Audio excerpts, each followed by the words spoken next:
ಬರೀ ಇದು 22 ದಿವಸದ ತೋಟ. ಇದು ಬ್ರಾಂಚಸ್ ಎಲ್ಲ ಸೂಪರ್ ಎಕ್ಸಲೆಂಟ್ ಆಗಿ ಬಂದಿದೆ. 22 ದಿವಸದ ತೋಟ. ಇದು ಒಂದು ಹೆಲ್ತಿ ಸ್ಟೇಜ್ ಬರೋದಕ್ಕೆ ಇದು ತುಂಬಾನೇ ಕೆಲಸ ಮಾಡುತ್ತೆ. ಇದು ಡ್ರಮ್ ಅಲ್ಲಿ ಇದೆ. ಆ ಡ್ರಮ್ಗೆ ಮಿಕ್ಸ್ ಮಾಡಿಕೊಂಡು 50 ml ಒಂದೊಂದು ಗಿಡಕ್ಕೂ ಡ್ರೆಂಚ್ ಮಾಡ್ಕೊಂಡೋದ್ರೆ ತುಂಬಾ ರಿಸಲ್ಟ್ ಇದೆ. ಬೆಳವಣಿಗೆ ಹೋದ ವರ್ಷಕ್ಕಿಂತ ಈ ವರ್ಷ ಬೆಳವಣಿಗೆ ತುಂಬಾ ಚೆನ್ನಾಗಿದೆ. MS ಅವರು ಏನು ಸಜೆಷನ್ ಮಾಡಿದಾರೋ ಅವ್ರ ಪ್ರಾಡಕ್ಟ್ಸ್ ಫುಲ್ ಟೈಮಲ್ಲಿ ಇದಕ್ಕೆ ಬಳಸಿದ್ದೀನಿ. ಒಳ್ಳೆ ರಿಸಲ್ಟ್ ಇದೆ. ಒಂದು ಸಲಕ್ಕೆ 1 ಟನ್ ಹೂವು ಕುಯ್ಬೋದು. ಮಾರ್ಕೆಟಲ್ಲಿ 70 ರಿಂದ 80 ರೂಪಾಯಿ ರೇಟ್ ಇತ್ತು ಹೋದ ವರ್ಷ. ಮಣ್ಣು ಅಷ್ಟೇ ಮೃದು ಇದೆ ನೋಡಿ. ಇದೆಲ್ಲ ಈ ಥರ ಇದಕ್ಕೆ ಕಾರಣ ಏನಂದರೆ ಜೀವಾಮೃತ, ಪಂಚಗವ್ಯ ಈ ಥರ ಎಲ್ಲ ಬಿಟ್ಟಿರೋದಕ್ಕೆ ಭೂಮಿ ಹಂಗೆ ಫಲವತ್ತತೆ ಇದೆ. ಕಾಸ್ಟ್ ತುಂಬ ಕಡಿಮೆ ಬೆಲೆಯಲ್ಲಿ ಸಿಗುತ್ತೆ. ಏನಾದರೂ ಫೋಟೋಸು ವೀಡಿಯೋಸು ಕಳಿಸಿದಾಗ ಅವ್ರು MS ರಾವ್ ಅವರು ನಮಗೆ ಸಮಯ ಕೊಟ್ಟು ನಮಗೆ ಮಾರ್ಗದರ್ಶನ ಕೊಡ್ತಾರೆ. ಅವ್ರ ಮಾರ್ಗದರ್ಶನ ಪ್ರಕಾರ ಮಾಡಿದ್ದೀನಿ ನಾನು. ಇದು ಒಂದು 5,000 ಗಿಡ ಇದೆ ನೋಡಿ. ಎಲ್ಲ ಗಿಡನೂ ಒಂದು ಗಿಡ ನೋಡಿದ್ರೆ ಒಂದು ಗಿಡ ನೋಡೋ ಥರ ಇಲ್ಲ. ಬ್ರಾಂಚಸ್ ಎಲ್ಲ ಚೆನ್ನಾಗಿ ಬಂದಿದೆ. ಒಂದು 70-80 ಸಾವಿರ ಖರ್ಚು ಮಾಡಿದ್ದೆ. 1.5 ಲಕ್ಷ ಬಂದಿತ್ತು. ಸೇಫ್ಟಿ ಮಾಡಿಲ್ಲ ಅಂದರೆ ನೀವು ಹೇಳ್ದಂಗೆ ಮಳೆ ಎಲ್ಲ ಜಾಸ್ತಿ ಆದಾಗ ಹೂವು ಇದ್ದಾಗ ಅದು ಕೆಳಗಡೆ ಬಿದ್ದೋಗುತ್ತೆ. ನಮ್ಮದು ಅಲ್ಲೊಂದು ಫ್ಲಾಟ್ ಸೇವಂತಿ ಮಾಡಿದ್ದೀವಿ. ಇದು ಇನ್ನೊಂದು ಫ್ಲಾಟು. ಇಲ್ಲಿ ಚೆಂಡು ಹೂವು ಮಾಡಿದ್ದೀವಿ. ಬರೀ ಇದು 22 ದಿವಸದ ತೋಟ. ಇದು ಇದಕ್ಕೆ ನಾವು ಯಾವುದೇ ಥರ ಫಸ್ಟು ತಿಪ್ಪೆ ಗೊಬ್ಬರ ಆಗಲಿ ರಸಗೊಬ್ಬರ ಯಾವುದೂ ಬಳಸಿಲ್ಲ. ಡೈರೆಕ್ಟ್ ಉಳುಮೆ ಮಾಡಿರೋದು. ಉಳುಮೆ ಮಾಡಿ ಬೆಡ್ ರೈಸ್ ಮಾಡಿ ಸಸಿ ತೊಗೊಂಬಂದು ನಾಟಿ ಮಾಡಿ ಅದಕ್ಕೆ ಅಲ್ಲೇ ಹೇಳ್ದಂಗೆ ನಾನು ಜೀವಾಮೃತ 2 ಟೈಮ್ ಬಿಟ್ಟಿದ್ದೀವಿ. 1 ಟೈಮ್ ಪಂಚಗವ್ಯ ಬಿಟ್ಟಿದ್ದೀನಿ. 1 ಟೈಮ್ ಪಂಚಗವ್ಯ ಸ್ಪ್ರೇ ಮಾಡಿದ್ದೀನಿ.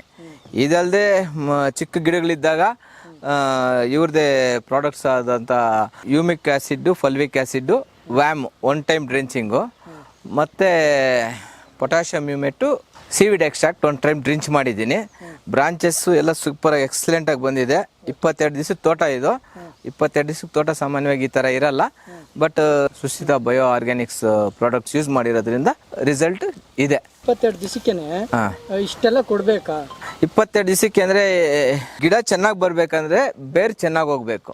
ಇವಾಗ 5 ದಿವಸಕ್ಕೆ ನಾವು ರಸಗೊಬ್ಬರಗಳು ಕೊಟ್ಟರೆ ಸ್ವಲ್ಪ ತೊಂದರೆ ಆಗ್ಬೋದೇನೋ. ಬಟ್ ಇದು ಸುಸ್ಥಿರ ಬಯೋ ಆರ್ಗ್ಯಾನಿಕ್ ಆಗಿರೋದ್ರಿಂದ ಇದು ಕೊಟ್ಟಿರೋದಕ್ಕೇನೆ ಅದ್ರ ಡೆವಲಪ್ಮೆಂಟ್ಸು ಆಗಿದೆ. ಒಳ್ಳೆ ಬೇರು ಬಿಟ್ಕೊಂಡಿದೆ. ಗಿಡನೂ ತುಂಬ ಹಸಿರಾಗಿದೆ. ತುಂಬ ಚೆನ್ನಾಗಿ ಬಂದಿದೆ.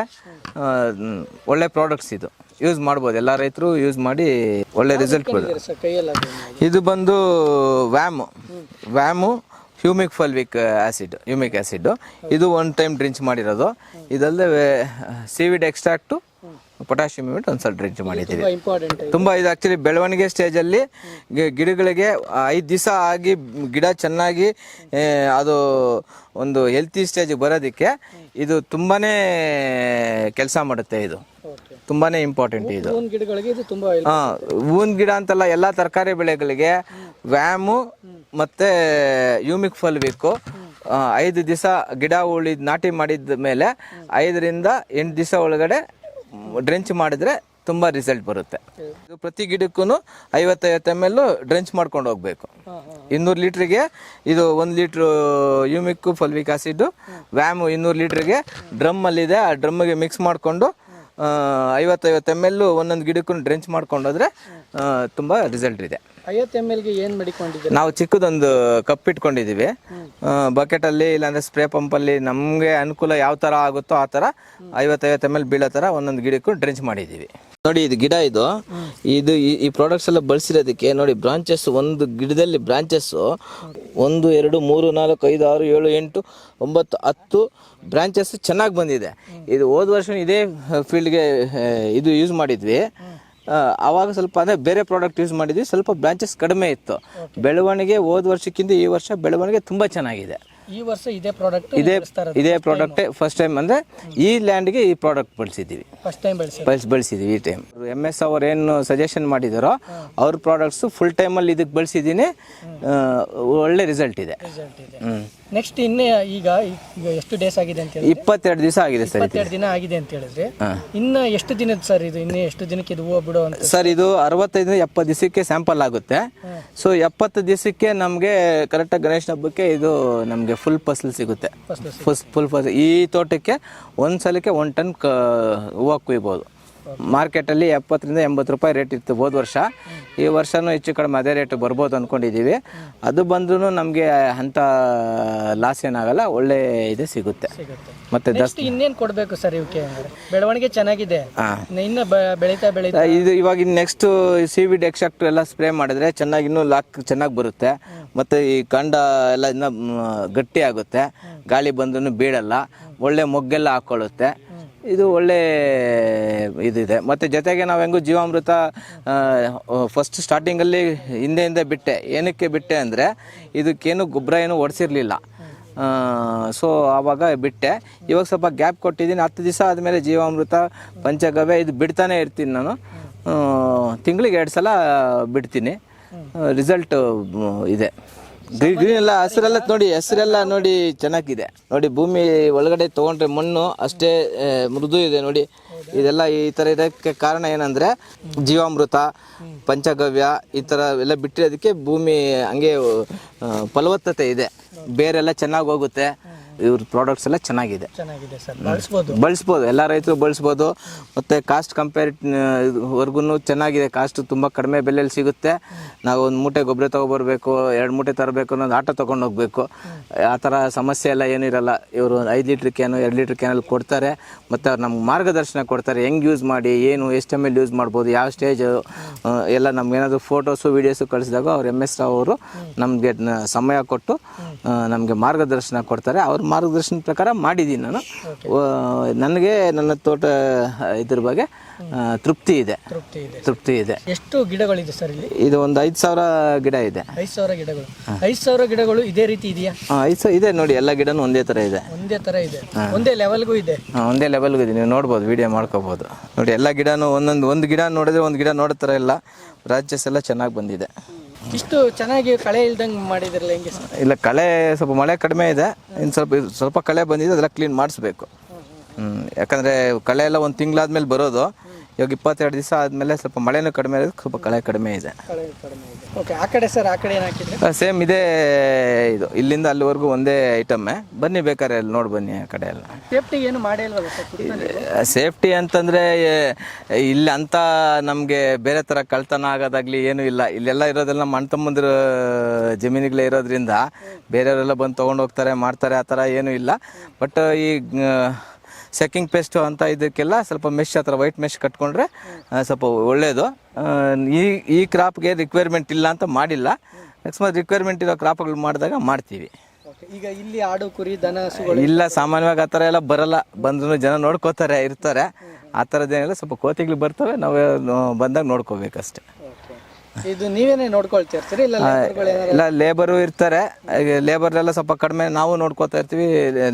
ಲೇಬರೇ ಬರ್ತಾರೆ ಹೂವು ಬಿಡಿಸೋದಕ್ಕೆ, ಕಳೆ ಬರೆಯೋದಕ್ಕೆ, ಬೇರೆ ಏನೋ ಕೆಲಸ ಲೇಬರ್ ಇರ್ತಾರೆ. ನಾವು ಚಿಕ್ಕ ಪುಟ್ಟ ಕೆಲಸಗಳು, ಸ್ಪ್ರೇಸ್ ಎಲ್ಲ ನಾವೇ ಮಾಡ್ಕೋತಾ ಇರ್ತೀವಿ. ಚೆಂಡು ಹೂವು ಸರ್ ಇದು?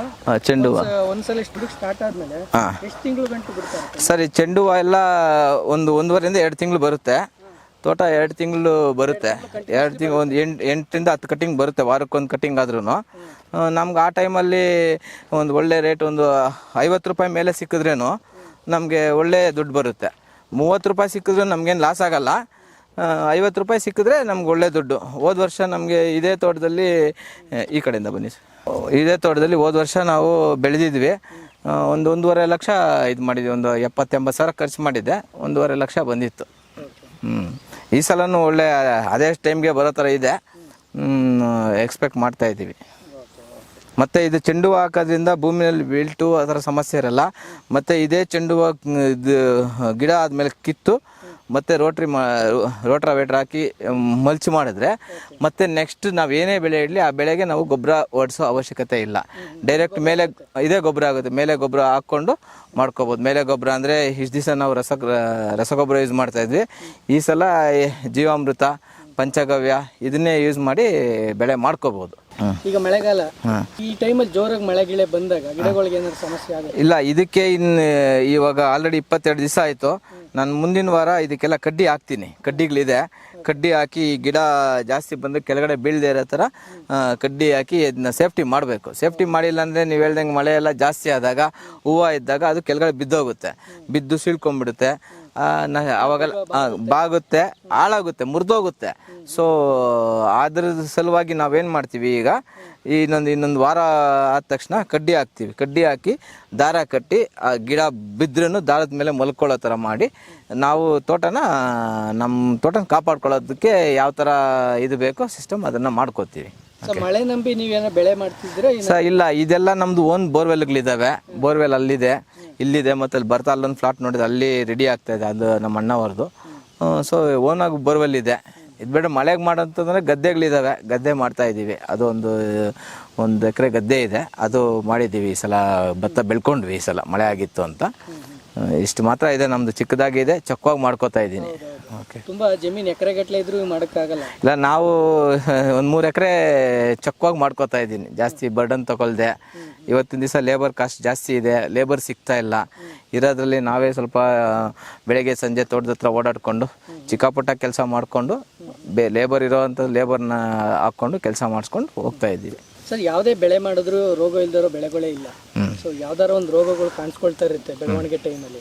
ಅಂಥವಕ್ಕೆಲ್ಲ ನೀವು ಮುಂಜಾಗ್ರತೆ ಏನು ಕ್ರಮಗಳು ತಗೊಳ್ತೀರಿ? ಮುಂಜಾಗ್ರತೆ ಕ್ರಮ ಅಂತಂದರೆ ಇವಾಗ ಸ್ವಲ್ಪ ಆರ್ಗ್ಯಾನಿಕ್, ಇವಾಗ ಹೇಳ್ತೀವಿ ಜೀವಾಮೃತ ಇಂಥದ್ದೆಲ್ಲ ಬಳಸಿದಾಗ ಗಿಡಕ್ಕೂ ಸ್ವಲ್ಪ ರೆಸಿಸ್ಟೆಂಟ್ ಪವರ್ ಜಾಸ್ತಿ ಇರುತ್ತೆ. ಸೊ ನಮಗೆ ಅದು ಕಂಡಾಗ ನೋಡಿ ನಾವು ಔಷಧಿ ತೊಗೊಂಬಂದು ಸ್ಪ್ರೇ ಮಾಡಲೇಬೇಕು, ಮಾಡ್ತೀವಿ. ಸೊ ಇದು ನನ್ನ ಪ್ರಕಾರ ನೋಡಿ, ಇಷ್ಟು ತೋಟಕ್ಕೆ 20 ದಿವಸಕ್ಕೆ ಒಂದು ಸ್ಪ್ರೇ ಮಾಡಿದ್ದೀವಿ ನಾವು ಅಷ್ಟೇ. ಹುಳನೂ ಏನು ಆ ಥರ ಏನೂ ಇಲ್ಲ, ಅಂಥ ಸಮಸ್ಯೆ ಏನು ಗಿಡದಲ್ಲಿ ಕಂಡಿಲ್ಲ.